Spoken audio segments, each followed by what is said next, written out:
দেখো বন্ধু, মানে 5 বছর রাখলাম তারকেশ্বর, কোনদিন পয়সাতে টিকিট কাটতে নেই, এবার টিকিট কাটতে হচ্ছে পয়সা দিয়ে। এটা নতুন নিয়ম বেরোয়। হ্যাঁ, নতুন নতুন সরকার হয়েছে, নতুন নিয়ম হয়েছে। বিজেপি ক্ষমতায় আসার পর তারকেশ্বরের ঐতিহ্যবাহী শ্রাবণী মেলাকে জাতীয় মেলা হিসেবে ঘোষণা করেছে। আর সেই মেলাতে কিনা মহাদেবের ভক্তদের কাছ থেকে নেওয়া হচ্ছে টাকা। এমনই চাঞ্চল্যকর অভিযোগকে ঘিরে রীতিমতো বিতর্কের সৃষ্টি হয়েছে। ইতিমধ্যে কিছু ভিডিও সোশ্যাল মিডিয়ায় ভাইরাল হয়েছে, যেখানে পুণ্যার্থীরা নিজেরাই ভিডিও করে এ বিষয়ে অভিযোগ করে বলেন যে আমরা দীর্ঘদিন ধরে মেলায় আসছি, কিন্তু জীবনে কোনোদিনও টাকা দিয়ে টিকিট কেটে লাইন দিয়ে জল ঢালতে হয়নি। রাজ্যে নতুন সরকার আসতেই এরকম নতুন নিয়ম বোধহয় চালু হয়েছে। যদিও সবার কাছ থেকে যে টাকা নেওয়া হচ্ছে বিষয়টা কিন্তু এমন নয়। অভিযোগকারীরা বলেন যদি কেউ আগে জল ঢালতে চান তার জন্য নাকি ব্যবস্থা করা হচ্ছে। এক্ষেত্রে তাদেরকে 100 টাকা করে খরচ করে টিকিট কেটে লাইনে দাঁড়াতে হবে। সেই টিকিটের প্রমাণও তারা দেখিয়েছেন। এক কথায় মহাদেবের মাথায় জল ঢালতেও শ্রাবণী মেলায় যেন ভিআইপি কালচার শুরু হয়েছে, সেরকমই অভিযোগ করেছেন আরও এক যুবক। ঠিক কি তার অভিযোগ? ভাইরাল সেই ভিডিওতে শুনুন সবটাই। তারকেশ্বরে বাবা মহাদেবের নাম করে যে ব্যবসা শুরু হয়েছে, সেই ব্যবসার রিয়েলিটি আজকে তোমাদের কাছে রিভিল করে দেবো। ভিআইপি লাইনের টিকিট 100 টাকা দিয়ে ভিআইপি লাইনে ঢুকে শান্তি নেই। আজ 27শে জুলাই, শ্রাবণ মাসের দ্বিতীয় সোমবার, ঠিক আছে?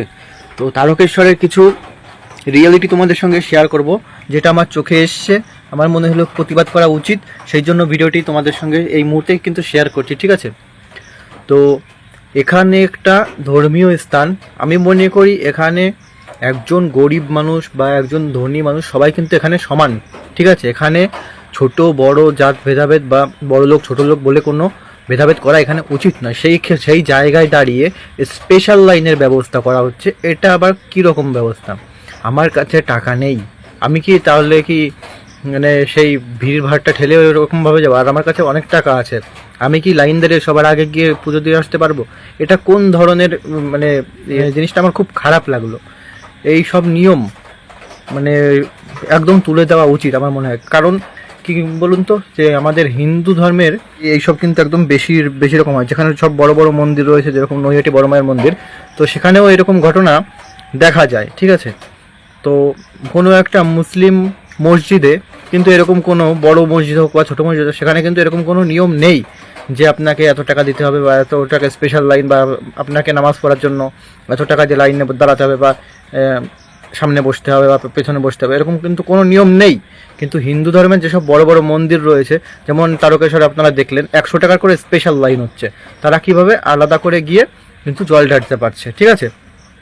তো আমি মনে করি যেসব ধর্মীয় স্থান রয়েছে সেখানে খুব সম্পূর্ণ টিকিটের একদম টিকিট ব্যবস্থা একদম তুলে দেওয়া উচিত বলে আমি কিন্তু সেটা মনে করি, ঠিক আছে?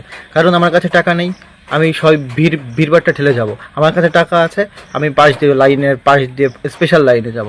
এরকম কোনো নিয়ম আমার মনে হয় যে এরকম সমস্ত নিয়ম তুলে দেওয়া উচিত।